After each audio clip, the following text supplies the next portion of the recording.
Welcome back to Liquid Lunch. Thank you, Hugh, for joining us. I'm Hildegard Meiner.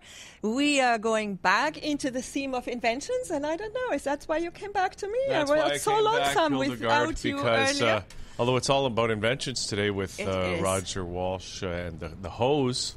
He's a real hoser, that guy. He is. Smell the roses. Didn't you like that? Oh, my goodness. Stop and smell the hoses. And people apparently did. I don't know whether you saw the interview. What do they smell like? Did you smell the hose? Well, here's the thing. It's not his flat hoses that smell, because there's no bacteria growing in it, and it's a good quality polyurethane, apparently. But when you're going into a store, and that's apparently one of his customers at Home Hardware, they observed that people came to the cash with the hoses, the traditional garden hoses, and then there's this big advertisement, stop and smell your hose or the hoses. They would actually pick up the product they were about to purchase, smell it, and it would smell like rubber, whatever. And then they'll go back and buy the flat hose, which is Roger's product. Well, I always smell the hoses before I take it to the cash register. Well, talk about smelling the roses. We had earlier this morning a lady who was teaching us how to really stop and smell the roses, to calm our inner waters, to relax, get more in touch with what it means to be. And we are now talking about how to prevent all of these particles, chemicals, pollution in air and water and even inside the building, to, we learned about that the impact on us negatively, we know that already, but now the next two guests we have here will teach us what they have done to actually do better on that, improve upon that. And so today, thank you so much to Professor Dr. bob-ganguly. You are from Nobel International University and the Chancellor, the new university that is opening up here. And welcome to you, Professor Roger-Hansell, as well. You have a background in evolutionary biology, so you know what's coming out of these garden hoses lying out in the sunshine. And the two of you, you're the president of Nobel International. And you are also very much interested in environmental peace, global innovation that brings about a better environment for all human beings, next generations to thrive in. And so today, I know you're holding over, you have 100 inventions that you have already brought into the world, Professor bob-ganguly. The question is, today we're talking how many? 3 or 4? 3 of them? Yeah, 3 actually. So we will address first and foremost the emission control coming from cars, diesel and gas engines. Then next we go into indoor air quality, and also how to filter the incoming air into big high-rise buildings. There's an air input system. Do we discuss that? And then last but not least, we will talk about water. So welcome. Thank you so much for being here on that channel today, and fits marvelously into what we talked about earlier. Please, Professor Ganguly, tell us a little bit about your background. I understand you're an engineer, you're also a Reiki master. How did you come about doing this, blending the mysticism with the science? Actually, if you want to change the world, so you have to think about the holistic way of for the very hardcore science and technology to application in a holistic way. That the reason that holistic things are very important, as I was trained in India in the yoga, meditation, and the holistic medicine also, because I also studied that is the naturopathy, herbal medicines also at the same time. I was interested on that, and all of my inventions and the technologies, so that I want to solve all the different ways, so it will not be the contaminated by the air contamination. What is the outcome will come, and as well as it should be the that is the economical, because in North America, if you produce something, the price in the international market, it will go very high.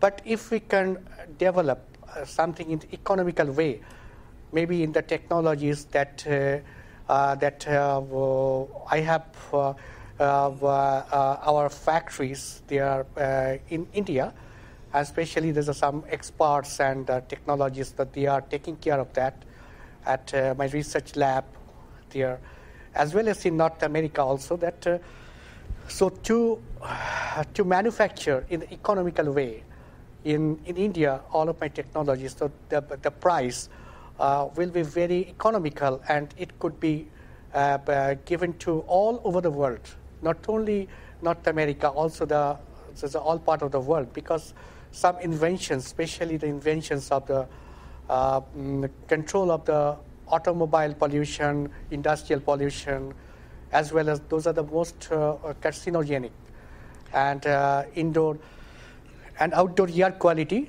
especially the toxic gases inside a building, inside a room, inside the hospitals, inside the aircraft, inside a submarine, inside our automobiles. So where you want. So we want there's a real healthy air. So the technology that was developed. So these are inventions that were developed with a holistic approach. It's a kind of holistic approach. Holistic means in the better way of the better living. There's a healthy living of the lifestyle. Well, what I hear you say, there's a lot of things that pollute our air, that poison our nest, quote unquote. And the solution to do better, many people cannot afford. Exactly. And may not be even aware of that they are suffering from a certain condition. Like earlier we talked about the flat hose as the water runs through it, creating a static.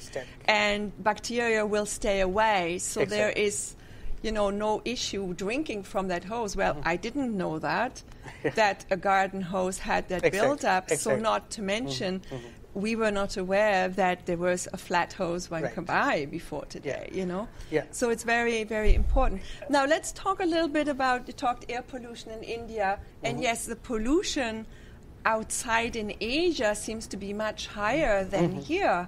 Why is that? Okay, so I pass to my colleague, Professor Roger-Hansell. It depends really on what kind of air pollution we're talking about. My old university was the University of California at Riverside, and they have a 0 rating, which is the worst possible air rating according to the international standards. So there are places in North America which are at least as bad as the stories we hear about the major industrial centers of China. In fact, the whole world has this problem. Everybody knows about Mexico City. And so New York is one of the worst North American cities. It goes on and on. So we all have a problem. The whole world has a problem. And the nature of the problem that we hear about from China is that the people, because of the air quality in the cities, they have to wear masks outside, and now they're wearing masks in the inside of their houses and in their offices because the air quality passing into the buildings is so bad. So this is a real crisis in some ways that has to be met in the next few years. And is this specific? Yes, of course, we have a global problem with respect to air quality. However, do certain countries have different standards? Are their cars less polluting? What is your comment on that? There are different factors involved in automobile air pollution. For instance, in Albania, the problem is that the quality of the oil is so bad that the diesel engines are not burning it all. And so you get all these organic contaminants going out into the air. And so that was one of Bob's motivations in developing his system, which meets the Euro 6 standard, which is really next year's European standard of emission control. But really the problem is there's more and more people, there's more and more cars on the road. Formerly non-industrial countries are getting industrialized, and so the problem just is getting worse and worse. And it seems to me, Bob, these two inventions you've got on the table here are attacking that problem from two different points of view. One, it's reducing the emissions into the atmosphere in the first place, and the second one is purifying the air as it comes into the building so people have cleaner air to breathe. Do you want to talk about these inventions? Better Roger, I'll start and Bob will correct. Okay. So this is Bob's, really his first major invention. It's called the Emicat, and we're looking at a modified version of it. So the exhaust from the automobile goes through, and you can see a mesh on the inside here. Mm-hmm. Mm-hmm. And it looks like a net that you have to capture your hair in the bathtub, for instance. You got one of those, Hildegard? Long hair, have to, yeah. So, but it's like a wire mesh from what I can see here, right? Or the metal on all the surfaces inside is coated with a compound of non-noble metals. The noble metals are the really expensive ones. And the brilliance of this, which now a 30-year-old invention, was the ability to make a compound which could resist high temperatures and at the same time do well and better than the standard emission devices. The catalytic converter, does that have noble metals? Is that one of the problems? Yeah, the catalytic converter is expensive because it has the noble metals. So Bob's invention gets over that, and it's now being used in the heavy machinery, off-road vehicles, forklifts, shovels, for more than 20 years. Yeah, more than 20 years is a non-noble metal catalyst. So I developed in India, and it has been used by the several multinational companies. So they used for the big cranes, forklifts, dampers, and all the off-road vehicles.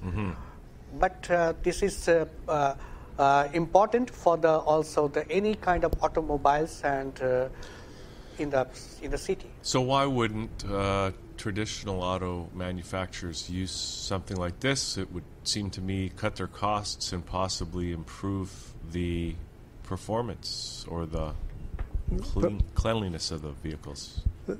A couple of the large companies in North America tried to buy it from Bob when he first came to Canada, and he wouldn't sell it because he would lose control. And it, as so often happens with large companies, it would disappear until they could make their major profit out of it. And the public are not part of that consideration. It's the bottom line. Yep, we've heard of that great inventions often they disappear or they get quashed. But why wouldn't they use them if they're really that good for everybody? Because they have obligations to another set of middlemen who have invested capital in the traditional, for instance, in the noble metals. Okay, all right. So this one is the latest in the sequence. Because when you burn organics, you produce carbon dioxide. He has a unit here which takes out the carbon dioxide. So this is not being commercially used at the moment. The unit without the CO2 conversion is now being used. Well, that seems, there's so much talk about reducing greenhouse gas emissions, and carbon dioxide is the principal one. Why wouldn't everybody be jumping on this and doing what they say they want to do, and that is like reduce greenhouse gases? Because there are no laws that demand that you reduce carbon dioxide from emissions. So there's no pressure from the government, the people of Canada, for instance, to do that. There's no financial advantage to the companies at the moment to do that.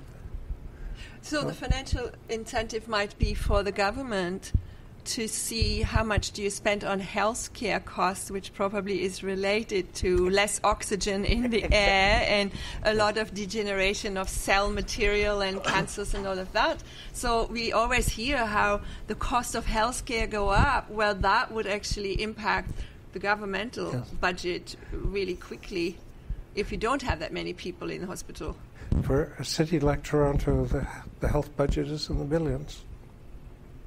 And heart and lung are directly affected because the heating of the city holds the bad air from automobiles and industry and all the other devices inside the cities. Mm-hmm.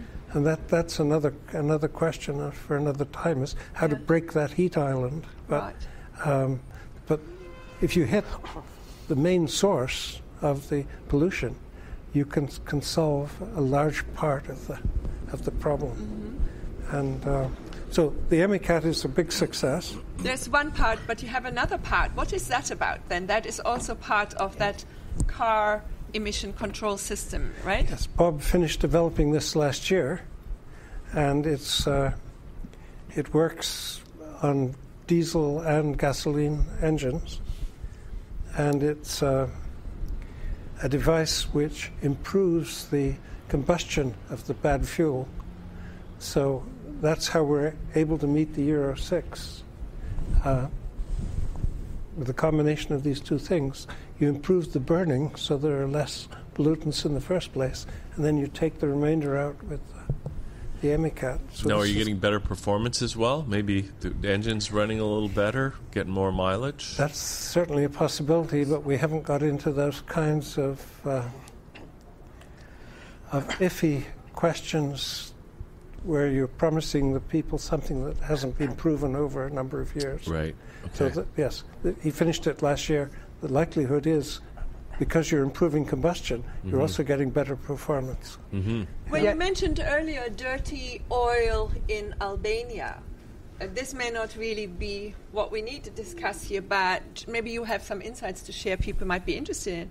So gasoline or oil is not the same all over the world. No. Is that a right assumption? Could you maybe elaborate on that? Like I had it, a car is a car and gas is gas, and it's the same wherever you are, whether you're buying it in Cape Town or in New York or in New Delhi. Does it really matter? And I think you've said it. There is enormous geographic. If you look at the source of the gas and the source of the diesel fuel, you'll find that there are different contaminations geographically. It's what's available in the ground and what the source is. So different refineries don't produce the same quality gasoline or diesel. Might not be the same in Canada as it is in Europe, for instance. There's differences. Yes. Okay, I was not aware of that. And within Canada, depending on the source. But okay. And also this technology works in the very, very old automobiles, because the test was done in India and also in Balkan country like Albania. So it is over 15 years old vehicles. It was tested, and that we find a good result of that. And this is the most important, so that you don't need to, I think, change your car if it is the older car, because to discard, and to buy the new cars. It is not because the people. So most of the people, they cannot afford to buy. This is the affordability of anybody in this planet, the countries. Yes. So in India, if somebody has a vehicle and want to retrofit it, it doesn't cost them a lot of money to do so? No. But are there rules that ask people to do that at this point? It is that the rules are, there is some rules there, and also that it is going to be the mandatory very strongly in the different cities of India. Also, they have there's a pollution test of the every vehicles, but still that we find a lot of pollution. The point is that so that probably the government of the different India government will do the mandatory in the different. So this the technology, this technology could be the mandatory. So we have like the clean air test here for I don't know the last how many years. You don't get your sticker if you don't get your pass your clean air test. Yes. So they will bring that in different provinces. In different provinces, they have there in India they have there, but the point is that there are also that sometimes it doesn't work, right? This system, and then that it has to be the kind of mandatory that this technology is good for the environment as well as you don't have to change any kind of manipulation. Well, you know what I'm thinking, though, is that, like, I know people in Ontario that their emission test is coming up, and they're like, they don't know how they're, they don't want to get a new vehicle, and they don't want to spend a ton of money, like upgrading their engine or whatever. Exactly. It seems like this kind of technology could help them. Yes. And also, just before you go, I just want to say it's like, there's been so much, the climate talks and the difficulty of nations to agree on a path forward to deal with the climate issues. But individuals want to do things. Individuals want despite the fact governments might not agree, individuals want to take action to alleviate climate change. And it seems this is a choice that anyone who owns a vehicle could make. Yeah. But is it available? It is available. Can you buy it in Canada? Could I buy it? Yes, because we are trying to set up here in Canada we have the many projects there. So Roger and myself, so we are working. So that we have the institution, the Nobel Institution for Environmental Peace, which is recognized by United Nations, and I was selected in the steering committee member last year for the Economic and Social Council. And so we are trying, and because all the different countries that we are trying to do the more publicity all over the world, as well as we have the new university called the Nobel International University. So up to PhD level we have the program. So we are working hard. So not only in Canada, all over the world, so all the continents. So we travel all over the world. We just came back from a trip from Europe, and so it was very positive. And as well as we are trying to do the main thing is that there is an awareness of the environment, the environmental pollution, because everybody, we have to understand. So this planet has no alternative. So we are here, and we have to clean this planet, right? We cannot go to reside in Moon or the Mars or any other planet. So this is the most important thing. And that everybody, so that the reason that we have there's a main concept of the environmental peace, that is relation between environment and human behavior. So that is a part of the teaching, apart from the inventions. So inventions are fine and good, excellent. But the point is that so everybody has to understand how to protect our Mother Earth.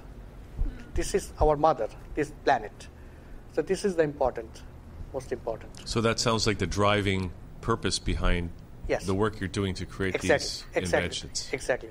So all my major inventions, so that so I do most of the times I'm busy to develop more better inventions and creations about the new technologies, as well as I'm busy in also to develop the holistic lifestyle of everybody, because unless your mind is not clear, not very good and straight, this thing, so you can do nothing. So that the way you have to educate and to learn in the holistic way of the technologies, holistic way of all the sciences and everything.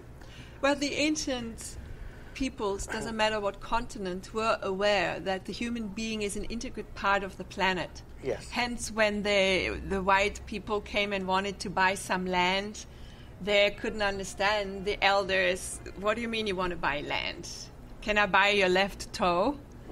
Like they had that awareness that we are so intrinsically a part of the earth that they couldn't understand the concept of wanting to buy a piece of nature. Exactly.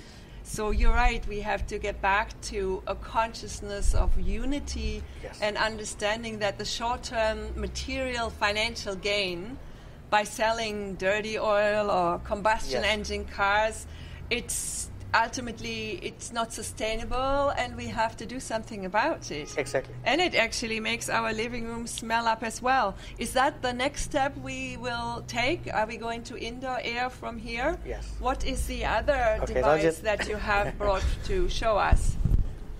I'll tell the story out of school here. I was acting director of the Institute for Environmental Studies at the University of Toronto in 2000, and there was a knock on the door, and this gentleman came in and said, we can do great things together. I wonder who that guy was. So now I work for him. He did a postdoc in the Institute, and what he did in the daytime was create this, which is a desktop air purifier. You can see perhaps the fan which draws the air through it, and it's got a system for adding water, and so you can humidify the air and as the well? air input is here. Okay. So what the water does is keeps the filter alive. Oh. So he's created an ecosystem within this, which it depends upon LED lights to give the plant part of the ecosystem success, and moisture, which is drawn up into. There are two designs of this at the present time. One draws the water up because it's absorbent, and the other is to have a small pump, like a fish tank pump, which draws the water up and drops it over the top. So you keep the ecosystem alive, and so this system can last for 5 years without being changed. But it's possible, of course, to go in and change the filter if you need to. So it's a machine with biology built into it, Yes. right? Yeah. So this is we'll take the size of this studio, which I guess people won't see the full extent of it, but it's quite a large studio, and it will recycle the air through it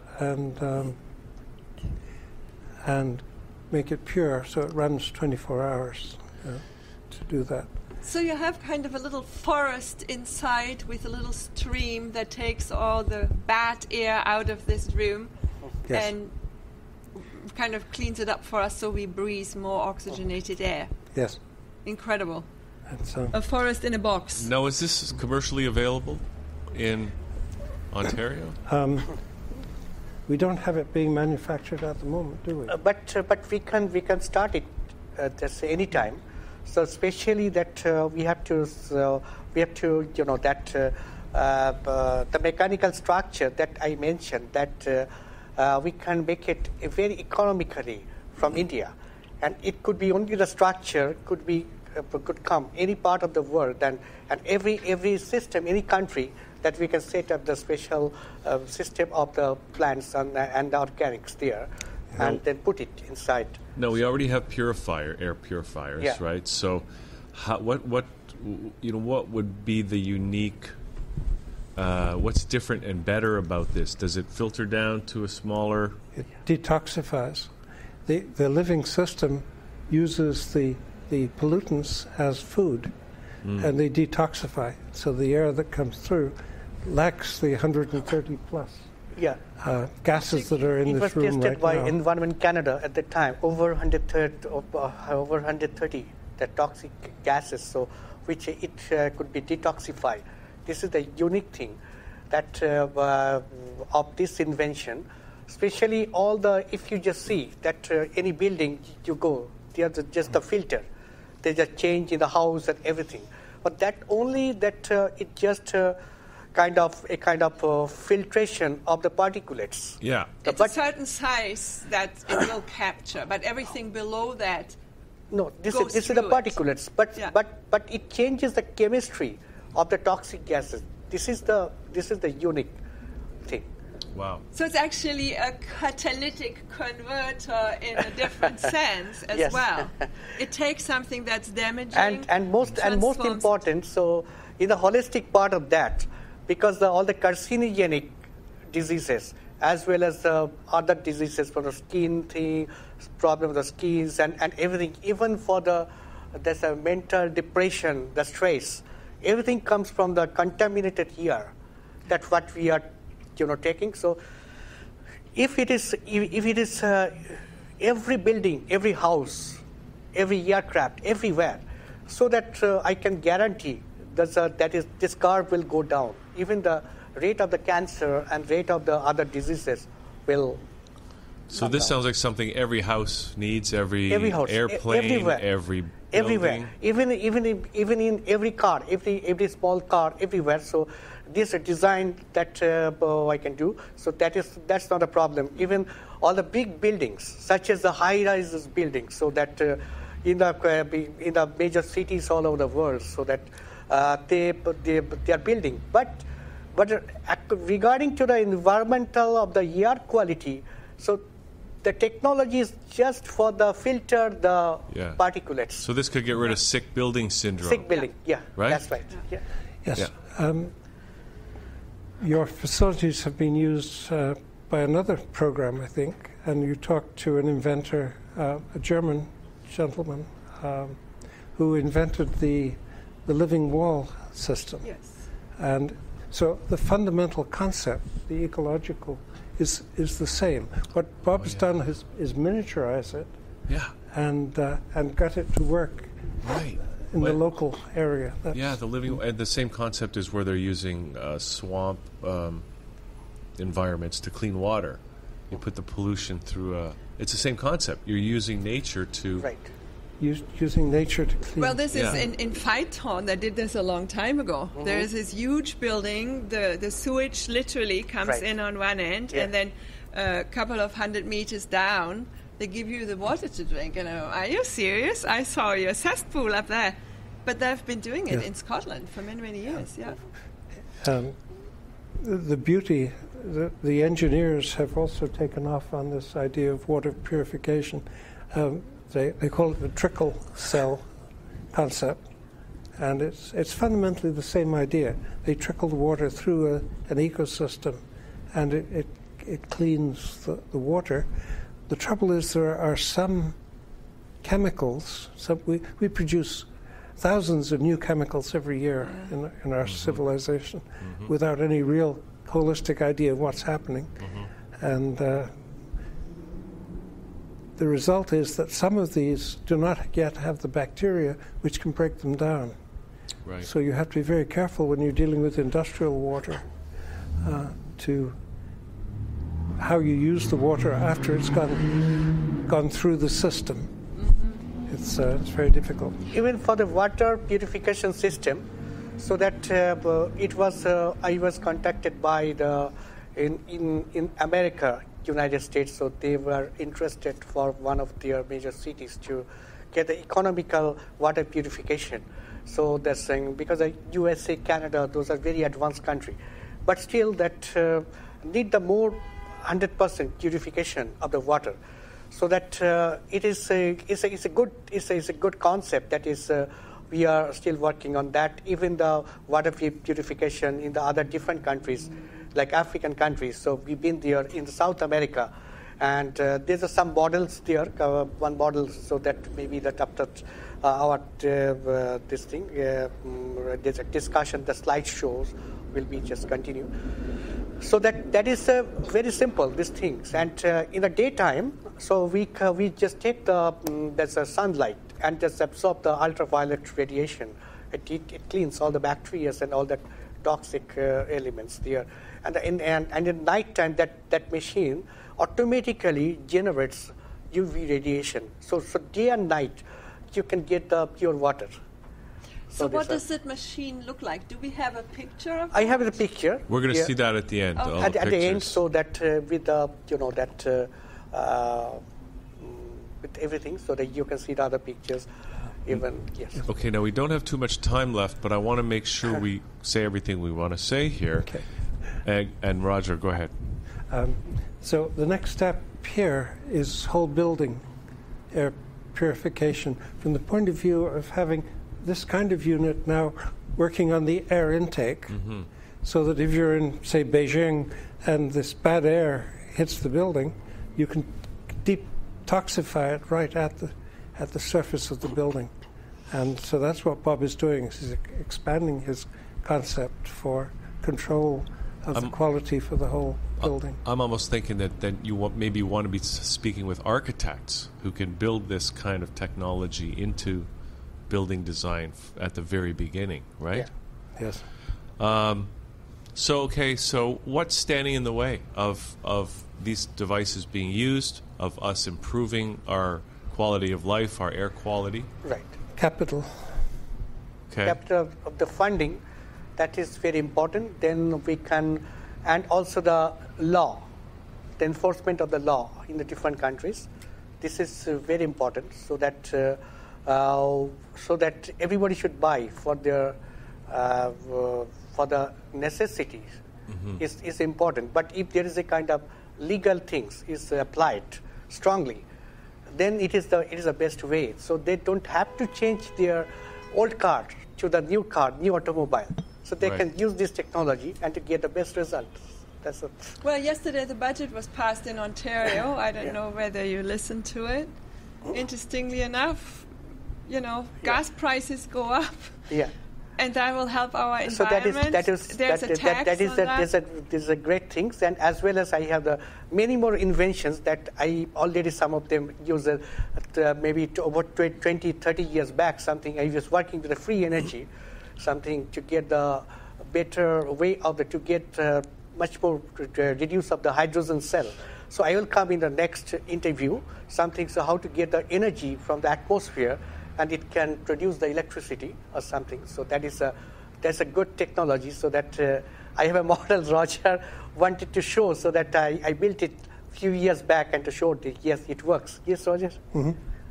Well, it would be very nice to see some of those technologies working here. There's City Hall down there, and over there everywhere, and that could be used. That could be used in any part of the world, especially the countries. There's from African countries to the tropical countries, even all over the world, that we can use those technologies, as well as to get the much more better mileage and to get the much more better this, and that is the hydrogen cell. So there's so many people they claims. So that I see the things, but I did this kind of things 30 years back. And so now it's a time to come and to get the full proven technology, so that I want that in a step-by-step way. But most important, so we need funding, I think, for financer or the big companies or something, if they support us, so we can make a beautiful world. So there should be, everybody should take the benefit. Why not? So you're looking for capital right now, or perhaps manufacturers that see the value of this and see the market? Exactly. Okay, so they can get in touch with you guys and get the ball rolling. Yeah, they are always welcome, so that we can work it out in the in the business term, a very, I think, positive way, and the legal documentation should be very strong, and this way that we can work it out as the inventor, and so that this from North America we can keep the technology. Yeah, we need that economically here as well. Roger, go ahead, please. Yeah. The advantage is that Bob puts a portion of his capital gains back into the university and into NIEP, so that there is a positive feedback, so the money from the inventions is supporting. Sustainability is all the way through, so the inventions financed NIU, that is NIU University. Noble University and the Noble Institution. So because we don't want to maintain our luxurious lifestyle or something. This is not necessary. I cannot eat the gold rice or the golden dinner, right? So it is not important. So everybody is the same thing. If everybody in the world has the basic necessity has to be fulfilled, So this is the most satisfaction in the mind and heart. Even the education. The reason we set up the university, so it should be one day. So we are trying for the getting more, starting rolling, so that the poor people will have their free education. So just a quick commercial for your university. It's going to be online and on campus, and on campus also. So people all over the world can also all over the world do their laboratories or their research, because you have these associations with different universities around the globe. Yes. So this is the most important. This is my dream. So maybe not in this lifetime, I cannot see, but at least of my followers in the next generation, they'll come and they'll fulfill my dream. So I will definitely, maybe I can come in the law of the incarnation or not. So I don't know that about this but thing. I heard it said before, if your goal doesn't scare you, it's not big enough, right? So you certainly have a big enough goal. Yeah, big enough goal, and most important, the finances of the golden inventions. That really works, and it works. It worked, and so that to do the better work for to save our planet in a holistic way. This is the most important thing. Then accordingly get the funding to do the other work. Well, thank you so much, Professor Ganguly, Professor Hansell, for being here today and sharing these exciting inventions with us. Thank you so much. Thank you for joining me today. Hugh, will you be back next Friday? I don't know. You don't it's a know? Long way okay, off well, that's it for that channel Liquid Lunch show today. We're going to go out with this slideshow. Oh, are we going to show that? Showing some more of Bob's inventions here. So just to want to, again, urge people out there that see the value of this, that have some capital they'd like to invest, or industrialists who see the commercial value and the markets for this fabulous stuff, to get in touch with you guys. Thank you very much. Okay. Thank you. Thank you. Okay, here's the slideshow.